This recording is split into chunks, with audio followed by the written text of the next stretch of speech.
नमस्कार, मी रेश्माज रेसिपीमध्ये आपलं खूप खूप खूप स्वागत. तर आता पितृपाठ चालू झालेले आहेत. तर ज्या दिवशी आपले पित्र घरचे असतात त्या दिवशी आपण बरेच पदार्थ बनवतो. सकाळपासून घाई पण असते. अगदी कमी वेळात आपल्याला बरेच पदार्थ तयार करायचे असतात. तर त्यातले आपण बरेच पदार्थ चॅनलवर पाहिलेले सुद्धा आहेत. तुम्ही जर पाहिले नसतील तर चॅनलवर जाऊन तुम्ही पाहू शकता. तर त्यातलाच एक पदार्थ म्हणजे तांदळाची खीर. तर बऱ्याच भागामध्ये तांदळाच्या खिरीला फार महत्त्व आहे. काही ठिकाणी गव्हाची सुद्धा खीर करतात. तर ही जी तांदळाची खीर आहे ती जर चांगली जमली तर स्वयंपाक चांगला जमला असं म्हणतात. तर हीच खीर सोप्या पद्धतीने चवीला छान होईल तर अशी कशी बनवायची ती आज आपण पाहणार आहोत. इतर वेळेस सणाला किंवा इतर वेळेस सुद्धा ही आपण करू शकतो. पुरी बरोबर, चपाती बरोबर ही खीर खूप छान लागते.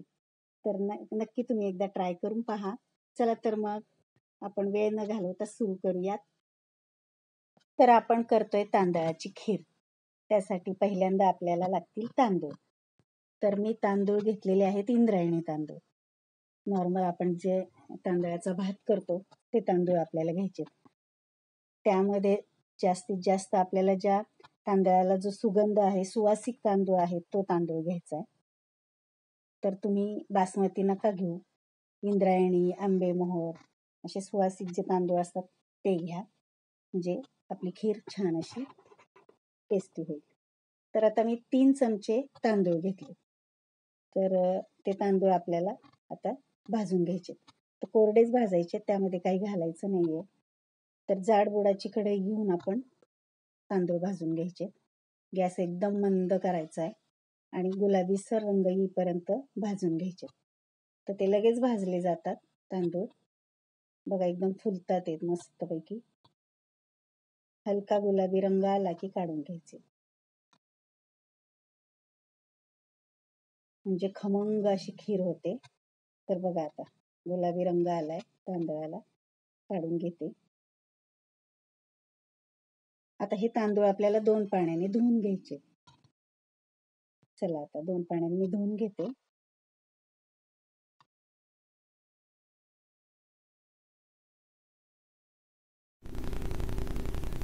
आता भिजेल इतपत पाणी टाकायचं त्यामध्ये. आता हे तांदूळ आपल्याला भिजवून घ्यायचे. 2-3 तास तरी हे भिजवायचे. कमीत कमी 1 तासभर तरी भिजले पाहिजे. आणि त्याचबरोबर एका वाटीमध्ये मी 3 काजू भिजायला टाकते. ते पण भिजले म्हणजे खीर चांगली दाटसर होते. तर बघा 3 तास झालेले आहेत. तांदूळ अगदी छान भिजलेत. तर बघा एकदम लगेच असं हातात हे केलं की पीठ होतंय तांदळाचं. आता आपल्याला हे बारीक असं वाटून घ्यायचंय. तर आता तांदूळ मी काढून घेते. आता पाणी त्यामध्ये घालण्याची अजिबात गरज नाही. तरी पण एखादा चमचा घालायचा असेल तर घालू शकता. निथळून घेते मी तांदूळ त्यातले.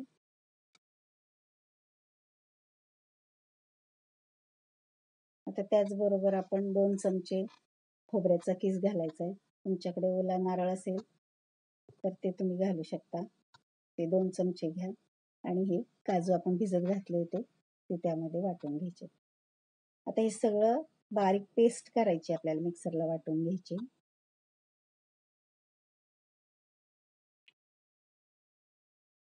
बघा आता ही वाटून झाली पेस्ट आपली, बघा कशी तयार झाली. मी अजिबात पाणी घातलेलं नव्हतं. मी थोडं घातलं तरी चालेल. अगदी छान बारीक अशी पेस्ट झाली.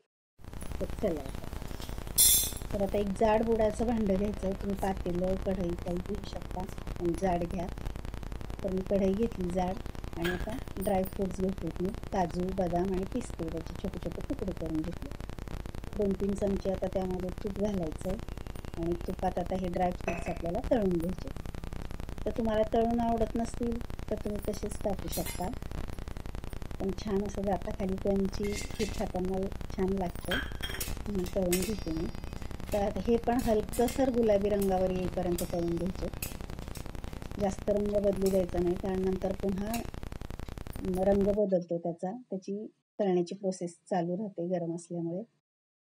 हलकंसर गुलाबी रंग येऊ द्यायचा. तर बघा आता आलाय हलका रंग गुलाबी. आता आपण काढून घेऊयात.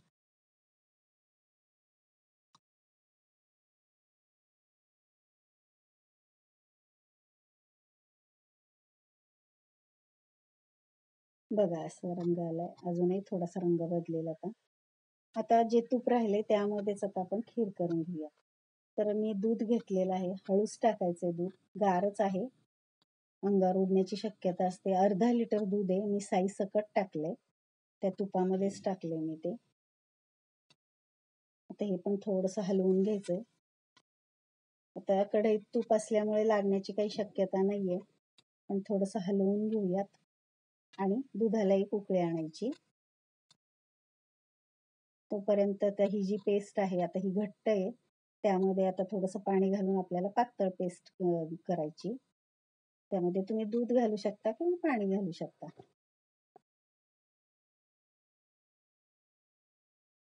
म्हणजे खिरीमध्ये गुठळ्या होणार नाही.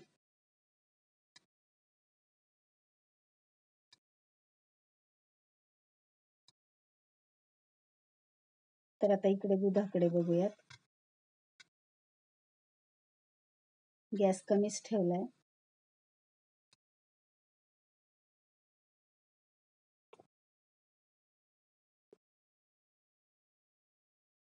आपण वेगवेगळ्या प्रकारच्या खिरी करतो, पण त्यापेक्षा सुद्धा ही साधी सोपी असून सुद्धा ही फार टेस्टी लागते.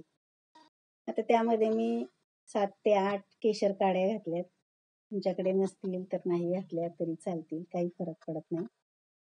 आता ते टाकून हलवून घेऊया. गॅस थोडासा वाढवून दुधाला उकळी आणली तरी चालेल. पण पूर्ण 15 ते 20 मिनिटात आपली खीर तयार होते मात्र. तर बघा आता दुधाला चांगली उकळी आली. आपल्याला दूध आटवण्याची सुद्धा गरज नाहीये.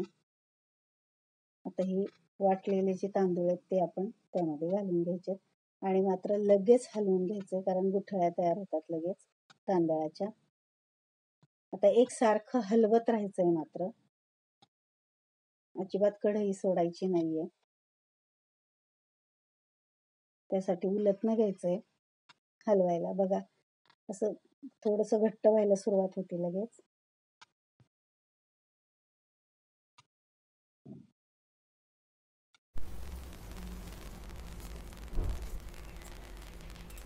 आता 8 ते 10 मिनिट आपल्याला हा खीर अशी उकळू द्यायची, कारण तांदूळ आपले भिजलेले पण आहेत, भाजलेले सुद्धा होते.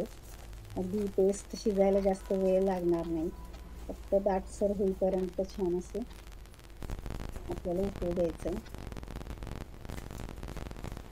एकसारखं हलवून घ्यायचं. तर बघू शकताय तुम्ही आता त्याचं स्ट्रक्चर बघा तुम्ही, कसं घट्ट वाटतंय, थोडंसं दाटसर. एवढंच ठेवायचंय आपल्याला, त्यामध्ये काही दूध अजून घालायचं नाही किंवा पाणी घालायचं नाहीये. आता उकळी यायला लागली त्याला सुद्धा. तर आता उकळी आल्यानंतर साखर घालायची. तर आता मी पाऊण वाटी साखर घातली. तुम्हाला जर जास्त गोड आवडत असेल तर तुम्ही थोडीशी साखर वाढवू शकता, आणि फिक्क आवडत असेल तर थोडी कमी करू शकता. पण पाऊण वाटी प्रमाण अगदी बरोबर आहे. आणि वेलदोडे पूड. तर आता मी वेलदोडे ऐन वेळेसच मी खलबत्त्यात फुटलेले आहेत, त्याचा वास खूप छान येतो. आणि सगळ्यात शेवट वेलदोडे घालायचे. आता बघा उलटण्याला एक लेयर आलाय, म्हणजे अशी दाटसर खीर झाली आपली.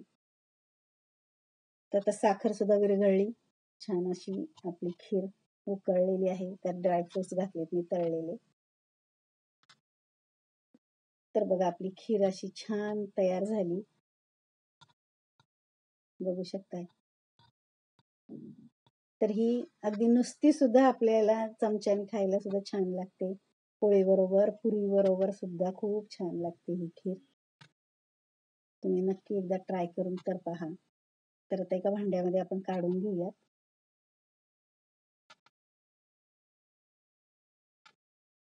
करायला पण अगदी सोपी आहे आणि चवीला सुद्धा फार टेस्टी लागते ही खीर.